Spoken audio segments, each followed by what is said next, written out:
af ahaan fanku waa tabtu waa xeesha iyo qaabka hiboolaha halabuurka ee u soo gudbiyo wax soo saarkiisa fikradeed iyo farsameed.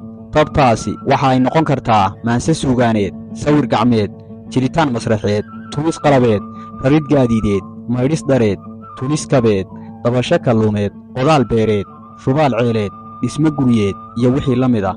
qof walba oo leh hibo curineed iyo hindise wax soo saar waa taboole, fannaan yaqaana hab wax loo unko ama loo ebiyo. hannaanka tabooluhu u soo bandhigo hibadiisa iyo farshaxankiisa waxaa lagu sheegaa tabin.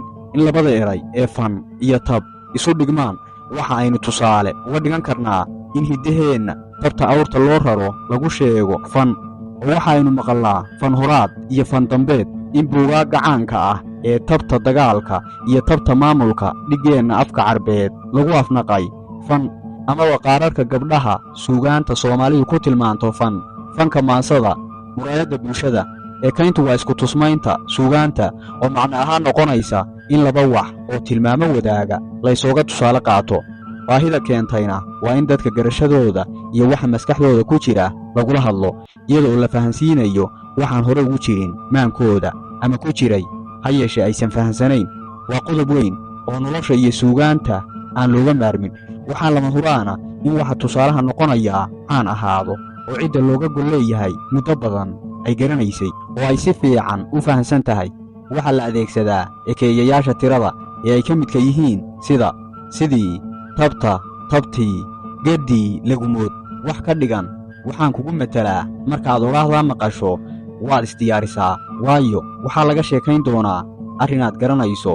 in wax aad taqaan laga sheekaynayaana waxa ay leedahay dhadhan nafsadeed oo ah dareen sokeeyanimo ama jibahiddeed lala ruxmo. ujeeddadu ma aha ekaynta ee waxaan rabaa inaan isku tusmeeyo muraayadda oo aad si wacan u taqaanaan iyo fanka oo aad isba taqaanaan si malaha madmadow ku jiro fahankiisa bulsheed. muraayaddu waa iskaatus oo waxa ay leedahay karaanka inay dheeggaagii koobigaagii si hubaal ah ku hor keento. waaga maskaxeed laga unkay dunida noqoshada.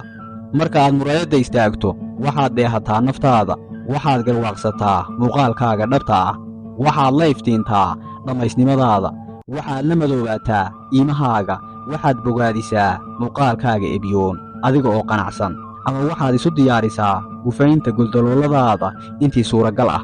waad isheshay oo waa tashatay. sidaas waxaa ka dhigan fanka oo isagu ah muraayadda bulshada.